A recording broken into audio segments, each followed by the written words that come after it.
Have you ever needed to use an official document from Texas in another country? You'd think it would be simple, right? Well, it's not always so straightforward. In this explainer, we're diving into one crucial step you absolutely cannot afford to miss: getting something called a Texas Apostille. Let's get right into it. So let's say you've got big plans that cross international borders. Maybe you're expanding your business into Mexico, or you're adopting a child from abroad, or maybe you're enrolling in a university over in Europe. You've gathered all your official Texas documents. You're ready to go, or at least you think you are. But here's the thing. Here's the catch. To a foreign government, that official document, well, without the right authentication, it's just a piece of paper. It can get rejected on the spot, and that can completely derail your plans and cause a massive headache. Okay, so here's our game plan. We're going to cover it at all.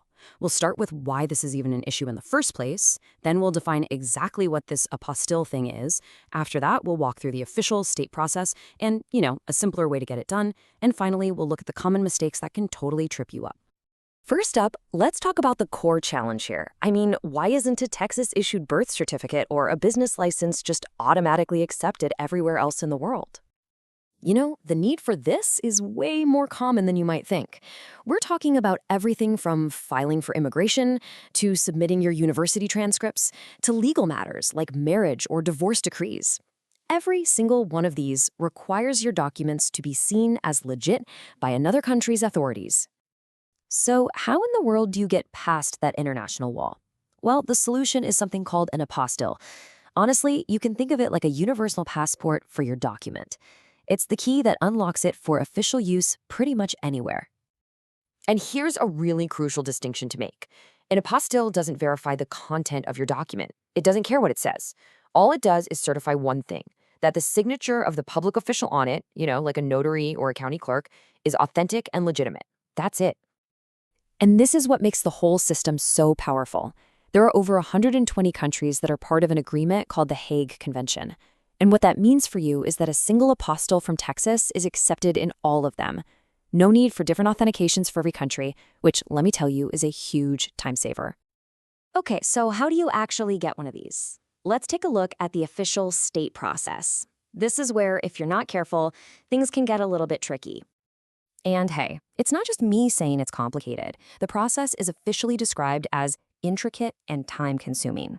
It's a very formal procedure where every single little detail has to be absolutely perfect.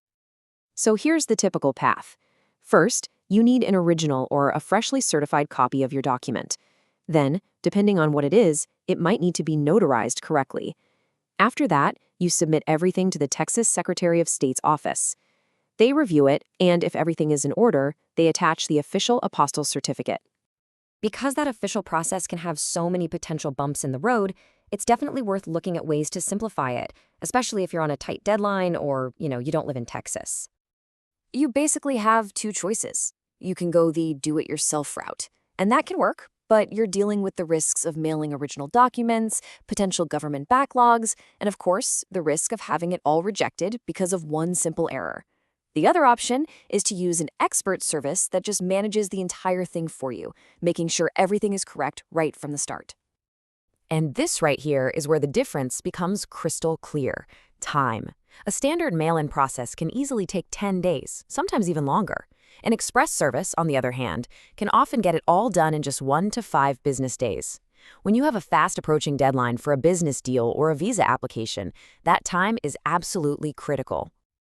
Now, to give you a really concrete idea of what that looks like, here are some pretty typical service packages. You can see that clear trade-off between cost and speed, from a slower economy option for when you have time to an express service for those really urgent deadlines. It's also worth pointing out there's a totally different and often longer process for federal documents, like FBI reports. Those have to go through the U.S. Department of State. All right, so whether you go DIY or you use a service, knowing the common mistakes is absolutely key. This is how you make sure the process is smooth from the very beginning to the very end. So here are the top 4 pitfalls that can totally sink your application. First, make sure the country you're sending it to is actually part of the Hague Convention. If it's not, an apostille won't even work. Second, check the date on your certified copy. Some countries will reject them if they're more than 6 months old. Third, never, ever submit a plain photocopy. It has to be a certified copy or the original document. And finally, a really simple but common mistake: forgetting to include a prepaid return envelope to get your documents back. So, who is using this process the most? Well, business purposes are by far the biggest driver, at 40%, and that's followed by immigration and education. It really just underscores how vital this one piece of paper is in our totally interconnected world, affecting everything from big corporate expansions to personal family matters. So if there's one thing to take away from all of this, it's this. Preparation prevents rejection. Understanding the requirements, having the correct documents ready to go, and knowing the process ahead of time is the absolute best way to avoid costly delays. At the end of the day, getting an apostille is all about preparing your most important documents for their international debut.